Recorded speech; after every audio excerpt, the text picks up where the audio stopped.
നമസ്കാരം. 2025 അങ്ങനെ അവസാനിക്കാൻ പോവുകയാണ്. എഞ്ചിനീയറിംഗ് മേഖലകളിൽ വലിയ വിപ്ലവം നടന്ന ഒരു വർഷം തന്നെയാണ്. ഓട്ടോമൊബൈൽ ഫീൽഡിന് കാര്യമായിട്ടുള്ള ബെനിഫിറ്റും ലഭിച്ചിട്ടുണ്ടായിരുന്നു. 2025 ഡിസംബർ മാസത്തിൽ ഒരുപാട് വാഹനങ്ങൾ ലോഞ്ച് ചെയ്യാൻ പോകുന്നുണ്ട്. മാരുതി സുസുക്കിയുടെ ഈ വിറ്റാര പോലെയുള്ള വാഹനങ്ങൾ, MG ഹെക്ടറിൻ്റെ ഫേസ് ലിഫ്റ്റ്, ഏറ്റവും പ്രധാനപ്പെട്ട മറ്റൊരു കാര്യമെന്ന് പറയുന്നത് 2025 ഡിസംബറിൽ അല്ലെങ്കിൽ പോലും നമ്മുടെ കിയയുടെ സെൽട്ടോസ് എന്ന് പറയുന്ന വാഹനം ഡയമെൻഷനൊക്കെ കുറച്ച് വ്യത്യാസപ്പെടുത്തിയിട്ടാണ് ആ ഒരു വാഹനം വരാൻ പോകുന്നത്. സാധാരണഗതിയിൽ കിയുടെ വാഹനങ്ങളൊക്കെ വരുമ്പോഴത്തേക്കും ഭയങ്കര ഫീച്ചറോട് കൂടിയിട്ടായിരിക്കും വാഹനങ്ങൾ വരുന്നത്. പഞ്ചിൻ്റെ ഫേസ് ലിഫ്റ്റ് വരുന്നുണ്ട്. മറ്റൊരു പ്രധാനപ്പെട്ട കാര്യമെന്ന് പറയുന്നത് മാരുതി സുസുക്കി ഫ്ലെക്സ് ഫ്യൂവലിലേക്ക് ഷിഫ്റ്റ് ചെയ്യുന്നുണ്ട്. അത് മാത്രമല്ല, അവരുടെ സീരീസ് ഹൈബ്രിഡ് ടെക്നോളജിയുള്ള വാഹനങ്ങൾ വിത്തിൻ 2 ഇയേഴ്സ് ഇന്ത്യൻ മാർക്കറ്റിലേക്ക് വരും. പക്ഷേ ആൾട്രോസിൻ്റെ EVയെക്കുറിച്ച് ഇപ്പോഴും ടാറ്റ മോട്ടോഴ്സ് ഒന്നും ചിന്തിക്കുന്നില്ല. പക്ഷേ ടാറ്റ മോട്ടോഴ്സ് വളരെ ഇൻ്റലിജൻ്റ് ആയിട്ട് മറ്റൊരു കാര്യം ചെയ്യുന്നുണ്ട്. അവരുടെ പ്ലാറ്റ്ഫോം, അവരുടെ സാധ്യതകൾ അവർ മാക്സിമം ഉപയോഗപ്പെടുത്തുന്നുണ്ട്. ഇന്നത്തെ വീഡിയോയിലൂടെ നമ്മൾ ഡിസ്കസ് ചെയ്യാൻ പോകുന്നത് ടാറ്റ മോട്ടോഴ്സിൻ്റെ മാർക്കറ്റിംഗ് സ്ട്രാറ്റജി, അതുമാത്രമല്ല എഞ്ചിനീയറിംഗ് സ്ട്രാറ്റജിയെ കുറിച്ചിട്ടാണ്. തീർച്ചയായിട്ടും ഈ ഒരു വ്ളോഗ് ഉപകാരപ്രദമാകും എന്ന് വിശ്വസിക്കുന്നു. എഞ്ചിൻ ബേയുടെ മറ്റൊരു വ്ളോഗിലേക്ക് ഏവർക്കും ഹാർദമായ സ്വാഗതം. നമ്മുടെ വ്ളോഗും നമ്മുടെ ഇത്തരത്തിലുള്ള ടെക്നിക്കൽ അല്ലെങ്കിൽ മെക്കാനിക്കൽ ആയിട്ടുള്ള ഡീറ്റെയിൽഡ് ആയിട്ടുള്ള വീഡിയോസൊക്കെ നിങ്ങൾക്ക് ഉപകാരപ്രദമാകുന്നുണ്ടെങ്കിൽ തീർച്ചയായിട്ടും നമ്മുടെ ചാനലിനെ ഒന്ന് സപ്പോർട്ട് ചെയ്യുക, സബ്സ്ക്രൈബ് ചെയ്യുക, മാക്സിമം ലൈക്ക് ചെയ്യുക, ഷെയർ ചെയ്യുക, കമൻറ്റ് ചെയ്യുക. നിങ്ങൾ ഏതൊരു വാഹനം വാങ്ങിച്ചാലും അതിൻ്റെ മെക്കാനിക്കൽ സൈഡ് നിങ്ങൾ കാര്യമായിട്ട് ചിന്തിക്കണം. അതിനെക്കുറിച്ച് വ്യക്തമായിട്ടൊരു പഠനം നടത്തിയിട്ട് മാത്രമേ നിങ്ങളൊരു വാഹനം വാങ്ങാവുള്ളൂ. അല്ലാതെ ഈ ഒരു വാഹനത്തിൻ്റെ ഫാൻസി ഫീച്ചേഴ്സ്, വാഹനത്തിൻ്റെ എസ്തെറ്റിക് സെൻസ്, അത് വളരെ ഇമ്പോർട്ടൻ്റ് ആണ്. ഓരോ വ്യക്തികൾക്കും വാഹനത്തിൻ്റെ സ്റ്റൈലിങ്ങിനോടും അല്ലെങ്കിൽ ആ വാഹനത്തിൻ്റെ ലുക്കിനോടൊക്കെ താല്പര്യം കാണും, അല്ലെങ്കിൽ ഫീച്ചേഴ്സിനോടൊക്കെ താല്പര്യം കാണും. എന്നാലും ഇതിൻ്റെ അടിസ്ഥാനം എന്ന് പറയുന്നത് വാഹനത്തിൻ്റെ engine, gear box, suspension, chassis, ഇങ്ങനെയുള്ള കാര്യമാണ്. നമ്മൾ ആദ്യമേ തന്നെ ടാറ്റ മോട്ടോഴ്സ് ടാർഗറ്റ് ചെയ്യുന്നത്, കഴിഞ്ഞ വീഡിയോസിൽ നമ്മൾ പറഞ്ഞിട്ടുള്ള ഒരു പ്രധാനപ്പെട്ട കാര്യം തന്നെയാണ്, ടാറ്റ മോട്ടോഴ്സ് അവരുടെ പ്രോഡക്റ്റ് പോർട്ട്ഫോളിയോ എൻഹാൻസ് ചെയ്യാൻ പോവുകയാണ്.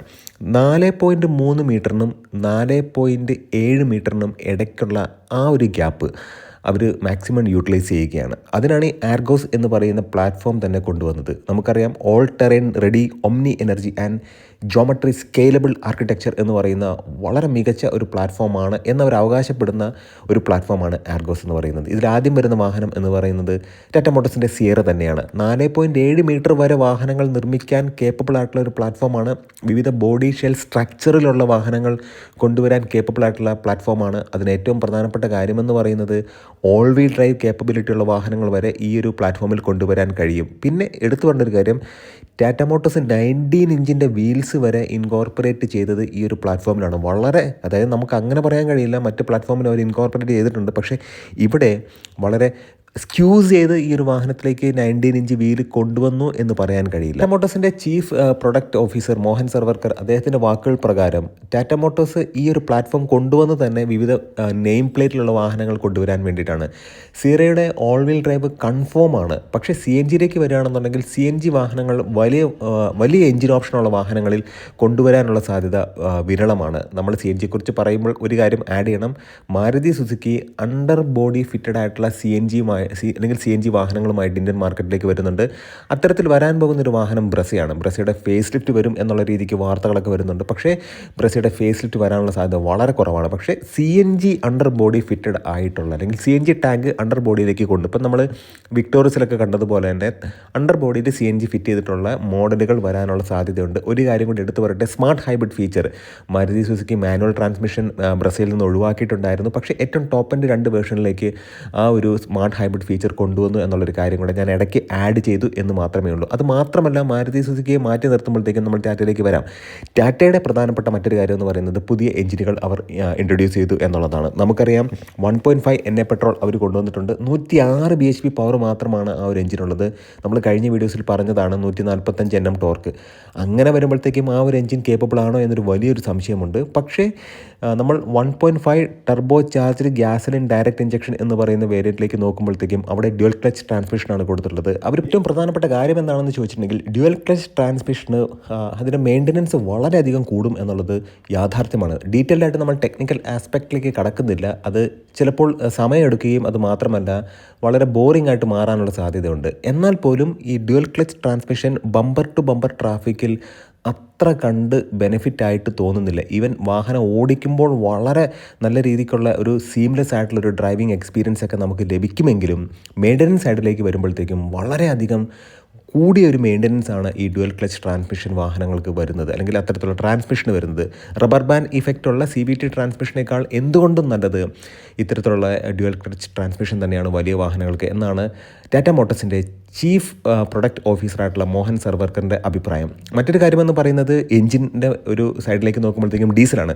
വളരെ റിഫൈൻഡ് ആയിട്ടുള്ള ഒരു ഡീസൽ എഞ്ചിനാണ്. അതിൻ്റെ സിലിണ്ടറൊക്കെ ഡിഫറൻ്റ് ആയിട്ടുള്ളൊരു സ്റ്റൈലിങ്ങിലാണ് അവരുണ്ടാക്കിയതെന്ന് അവർ അവകാശപ്പെടുന്നുണ്ട്. അപ്പോൾ NVH ലെവൽ മാക്സിമം കുറയ്ക്കാൻ വേണ്ടിയിട്ട് അവരുടെ 1.5 ടർബോ ചാർജ്ഡ് ക്രയോജെറ്റ് എന്ന് പറയുന്ന ഡീസൽ എഞ്ചിനിൽ അവർ മാക്സിമം ശ്രമിച്ചിട്ടുണ്ട്. 6 speed air insourced torque converter transmission അവിടെ വന്നു എന്നുള്ളതാണ് ഏറ്റവും പ്രധാനപ്പെട്ട കാര്യം. 260 Nm ടോർക്കും 118 bhp പവറുമാണ് മാനുവൽ ട്രാൻസ്മിഷനിൽ. എന്നാൽ പവർ സെയിം ആയിട്ട് നിൽക്കുന്നുണ്ട്. 280 Nm ടോർക്ക് കൺവേർട്ടർ ട്രാൻസ്മിഷനിൽ ഉയരുന്നു എന്നുള്ള കാര്യം നമ്മൾ എടുത്തു പറഞ്ഞതാണ്.